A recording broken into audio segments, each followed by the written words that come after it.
La fête aura été de courte durée. À Reims ce matin, campagne de dépistage massif sur le campus, suite à la découverte de 23 cas positifs parmi les étudiants de Sciences Po. À l'origine de ces contaminations, des soirées entre jeunes qui ne se sont pas vus parfois depuis des mois.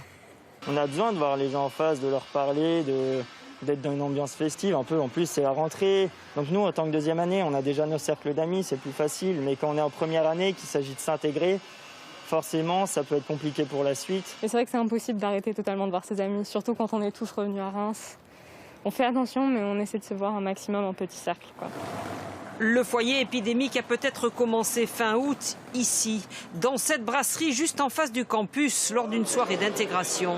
50 étudiants attendus, finalement 200 présents, la plupart sans masque. Les jeunes organisateurs disent eux avoir pris un maximum de précautions.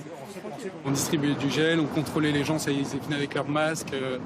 C'est là où on contrôlait un peu le nombre de gens qui venaient et on essayait de séparer le flux. En fait, les gens ils étaient posés là-bas, plus derrière là-bas, les tables on les a vraiment mis partout. L'intérieur, aucun problème, extérieur, beaucoup plus compliqué à gérer et un petit peu plus de monde que prévu. Donc plus il y a de monde, plus c'est compliqué, on va dire. Le campus a fermé pour une semaine. Les cours se font à distance. Une situation que ce directeur regrette.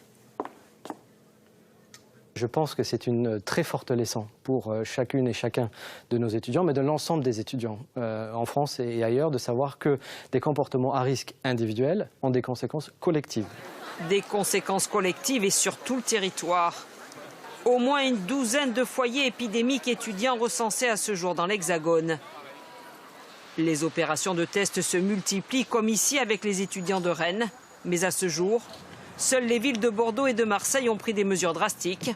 Interdire toutes les fêtes étudiantes.